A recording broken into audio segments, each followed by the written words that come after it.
Hello, I'm Esther Githu. It's Friday, April 22nd. This is Africa 54.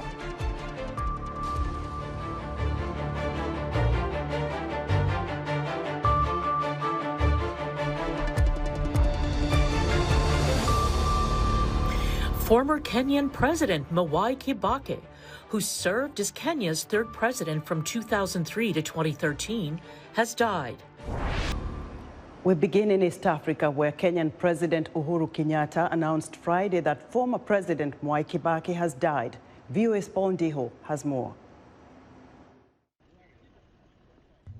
Former President Mwai Kibaki, who served as Kenya's third president from 2003 to 2013, died at age 90. Kibaki is credited with reviving Kenya's then ailing economy.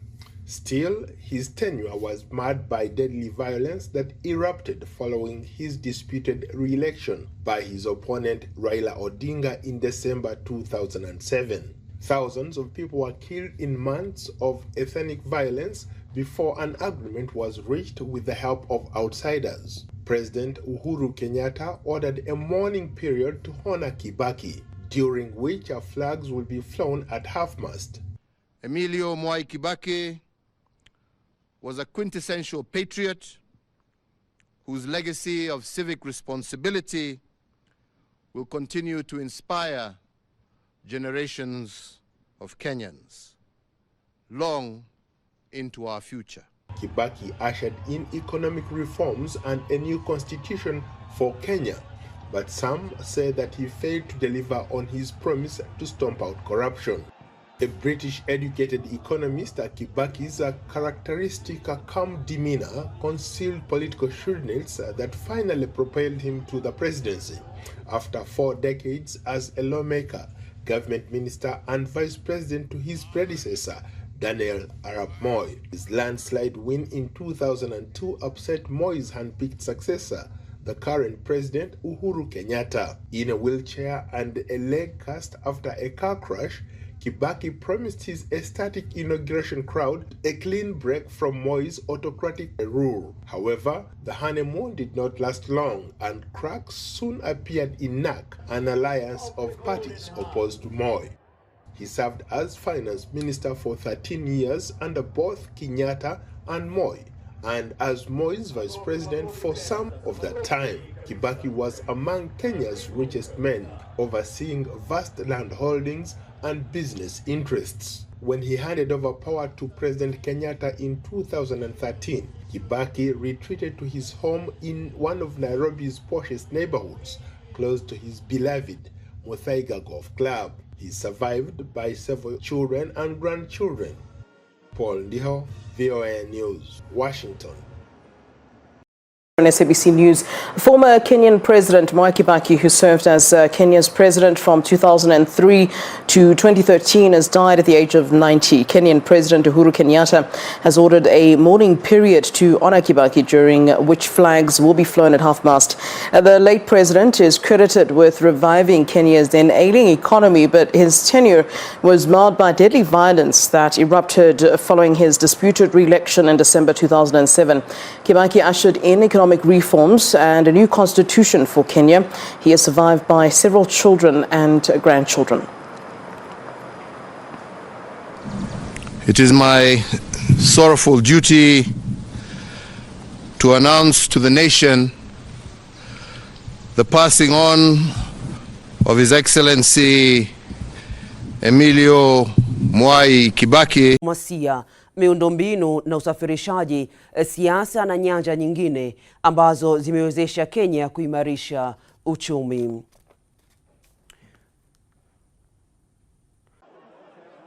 Mwai Kibaki was inaugurated as president in 2002 after a landslide election victory.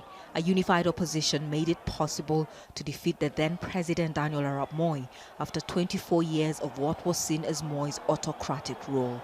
Kibaki was in a wheelchair when he was sworn in, following a car accident during the campaign. He also suffered a stroke shortly after his inauguration. I am calling upon all of you to come out and fight corruption. He was dominant in Kenyan politics for almost 5 decades. For 10 years from 1978, he served as vice president under Moi. After a disputed poll in 2007, where Kibaki was declared winner, post-election violence that went on for months left 1,200 people dead. At midday today, current President Uhuru Kenyatta made the announcement many had dreaded for weeks, following reports that Mwai Kibaki had been in failing health. It is my sorrowful duty to announce to the nation the passing on of His Excellency Emilio Mwai Kibaki. With the announcement, Kenyatta paid tribute to his predecessor as a great leader, well renowned for his role in rebuilding and expanding the country's infrastructure. Uhuru Kenyatta then declared that the country's flags would fly at half-mast across Kenya until the day of his funeral at an unnamed date. As a leading figure in Kenya's post-independence history, His Excellency Mwai Kibaki earned the abiding respect and affection of the people of this nation and other nations throughout the world. Hello and welcome to the program. I'm Teniola Shaboale. Former Kenyan President Mwai Kibaki, who led the country from 2002 to 2013, has died at the age of 90. As leader, Kibaki, one of the country's richest men, ushered in economic reforms and a new constitution, but failed to deliver on promises to combat corruption. His tenure was also marred by the disputed 2007 polls that led to deadly violence.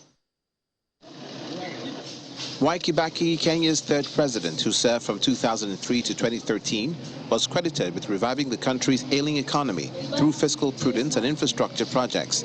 But his legacy was tarnished by his disputed 2007 re-election. Opposition leader Raila Odinga had been ahead by several 100,000 votes when the Election Commission abruptly stopped announcing the results and ejected journalists. Hours later, the commission announced Kibaki had won by a narrow margin and was hurriedly sworn in. Most observers say the elections were flawed. Odinga calls for protest, sparking a deadly police crackdown. 1,250 people died in the violence. Former UN Chief Kofi Annan finally brokered a peace deal between Kibaki. Kibaki was among Kenya's richest men, overseeing vast land holdings and business interests. The VOA's Mohammed Yusuf is in Nairobi, from where he joins us for more on this. Mohammed, what's the mood like in the country? How are Kenyans reacting to the death of former President Kibaki? Yeah, the mood is a bit somber in the capital, Nairobi, and most parts of the country. But as a leader, of course, he is remembered for many things. President Uhuru Kenyatta has ordered a mourning period to honor Kibaki. What other plans are expected in terms of his funeral arrangements? Will he be accorded a state funeral?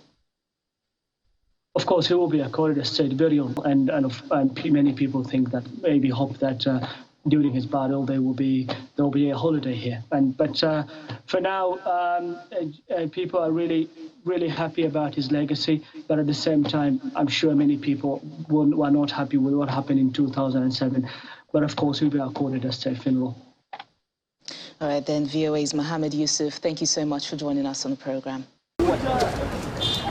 Kenyans are paying tribute to the late President Mwai Kibaki, who died at the age of 90. Kibaki's remains were taken to the Lee Funeral Home under heavy security guard on Friday. Among those who spoke is Charity Ngilu, the current governor of Kitui County, who served as a minister in the government of Kibaki. She remembers Kibaki as a leader who will be missed because of his leadership skills.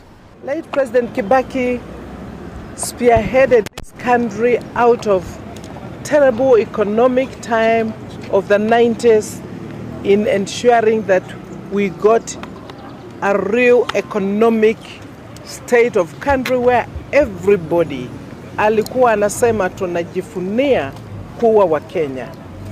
We will miss him, we will miss his leadership, we will miss his guidance, his political strength that we all learned.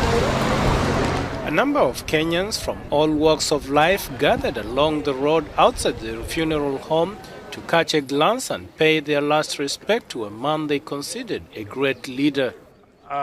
President Mwai Kibaki left the economy in a good place. When you look at the post-election violence, people were dying and a lot of businesses went under. But when they met with Raila Amolo Odinga, businesses bounced back. Ripe for a vibrant multi-democracy, President Kibaki exited from government and led the charge to keep the ruling party accountable. His contributions to the restoration of multi-party democracy as the leader of the official opposition. Rashid Abdalla na mpenzi mtazamaji, kama unavyoona hapo ni hafla ama ni taratibu ya kuteremsha bendera na inajulikana kama last post. Values and ideals live on in each one of us and in the limitless ways that he made Kenya immeasurably better.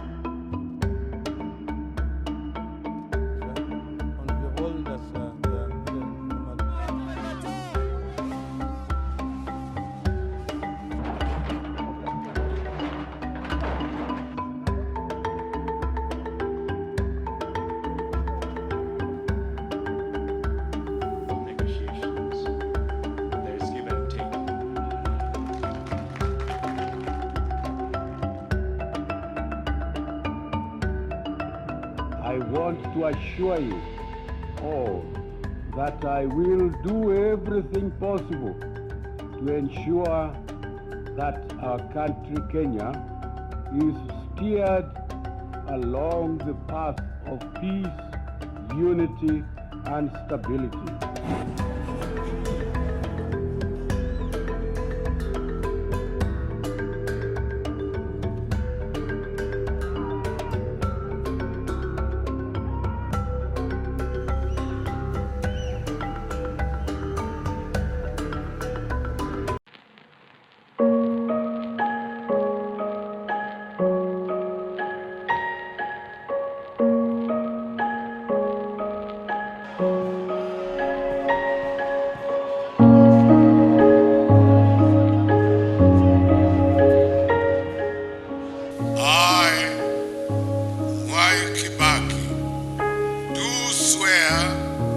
That I will truly and diligently serve the people and the Republic of Kenya.